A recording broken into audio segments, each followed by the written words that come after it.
আসসালামু আলাইকুম বন্ধুরা, সবাইকে সিস্টার্স কিচেনে স্বাগতম। আজকে আমরা সাগরের পোনা রান্না করব, তো দেখতে থাকুন। সাগরের পোনাগুলো সুন্দর করে বেছে ধুয়ে নিয়েছি। রান্না করতে চলে আসলাম। চুলায় কড়াইটা বসিয়ে দিয়েছি। কড়াই গরম হয়ে গেছে, পরিমাণ মতো সয়াবিন তেল দিয়ে দিব। তেল গরম হয়ে গেছে, পেঁয়াজ কুচি দিয়ে দিব।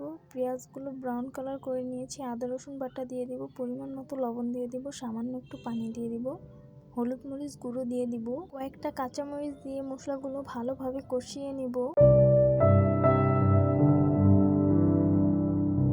মশলাগুলো সুন্দর করে কষিয়ে নিয়েছি, মশলা থেকে তেল ছেড়ে দিয়েছে। এখন টমেটোগুলো দিয়ে একটু কষিয়ে নিব। টমেটোগুলো সুন্দরভাবে কষিয়ে নিয়েছি। এখন পরিমাণ মতো ঝোলের পানিটা দিয়ে দিব।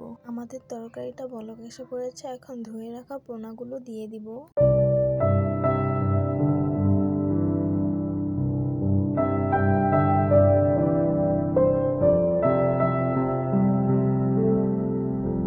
পরিমাণ মতো ধনিয়া পাতা কুচি দিয়ে দিব।